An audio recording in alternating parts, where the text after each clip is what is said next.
ఒక కొంటె పిల్లనే చూసా సెంటిమీటర్ నవ్వమని అడిగా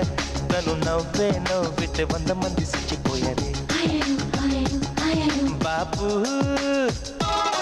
బాపు బాపు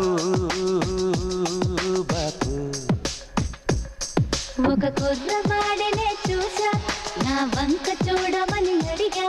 తను చూసే చూపుకి పచ్చిగడ్డి బగ్గుమన్నారే బాపు